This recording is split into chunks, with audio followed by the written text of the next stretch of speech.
So something that Cheryl and I have discovered the more we dig into the program document is that although we have the 4 frames of learning, there is a very great deal of overlap between those 4 frames. In fact, very few of the expectations exist within just one of the frames. But there are many things we're seeing represented in play that exist, in belonging and contributing, but also demonstrating literacy and mathematics behaviors, which kind of led us to the creation of this 4-part Venn diagram. Originally, when we were tracking documentation, we were separating it into the 4 frames. With this fabulous kindergarten program, there's this overlap, and if we could do this board again, I would actually probably make the center the biggest, because we see a lot happening in play. Well, we're constantly moving stuff. It's like, no, this goes over here. No, it's in the center. We see a lot that is represented between different frames, and that's the other piece about having multiple lenses looking at your documentation, is often Cheryl may capture something in her documentation that she's thinking about for self-reg and well-being. And when I take a look at it, with my lens, I'll often see some problem solving and innovation in it. So there's this fluid and flexible idea with our documentation. This allows us to capture what's being done, said, and represented in students' play. And they love to see it too, because this is where we line up for lunch every day. So as Cheryl and I are updating with snippets of student voice or images of them at play, they'll start to notice what's happening up here, and they'll talk about their learning. It's that metacognition piece, which is really exciting in kindergarten. Coming from an EC background in daycare, I love the document because it's what we did in daycare.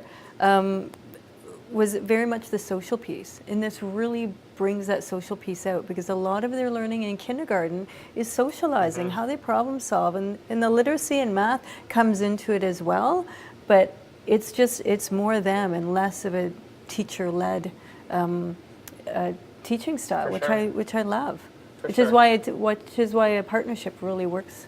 So the documentation board you saw outside is something we use to inform our planning and next steps. Originally, we had the 4 frames separate on these 4 pieces of cork, and again, we were kind of deciding what was happening within each frame. But what you'll see again represented in where we're placing things now is we're recognizing the overlap between the frames. There's very little we do that exists just in one of the frames. But I also love how we can look back at what we've done before and how we can expand on that. So something new that Cheryl and I have done this year is to make every learning space in our room on a cue card, and we use sticky notes to kind of dictate, based off observations and documentation, what is happening next. And because it's on a cue card, we can then place it wherever we feel that specific invitation for learning fits into the 4 frames. So right now, at our writing table, students have just been part of an inquiry process where they've built an entire ferry boat in our class. And at the writing table, we're working in our small literacy groups and giving them the prompt, how did you help make the ferry boat? So certainly that exists within the demonstrating literacy and mathematics behavior frame, but because they're also reflecting on their contributions to the large class project, it also fits in the belonging and contributing. So we're able to kind of move our learning spaces around based off what's happening there, because the sensory table isn't always just self-reg and well-being. Depending on what's there, it can be problem solving and innovation. Yeah. It can be belonging and contributing.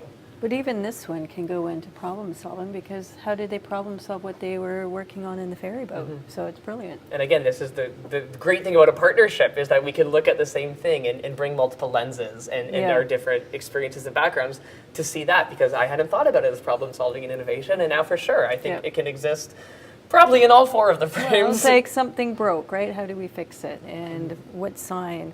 How do you spell that? They're really thinking about their math and their literacy. How can we solve that problem?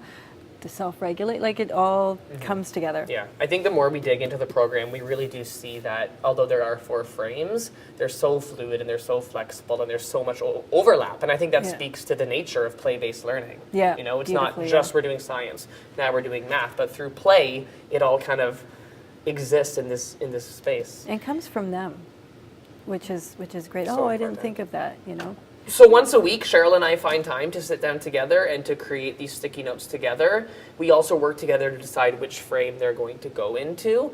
But because we know that in a busy day there isn't always time, we've started just having sticky notes to the side here. If there's something that we want to share with the other person that we think is going to inform the planning for the following week, we can put it up here and talk about it. Yeah, or sometimes you know, if I'm running out to do some outdoor learning, I might think of something that happened that I might want to remind to tell Joel later. So that's another helpful prompt. We love sticky notes. We go through a lot of sticky notes in this Yeah. space, but they're helpful.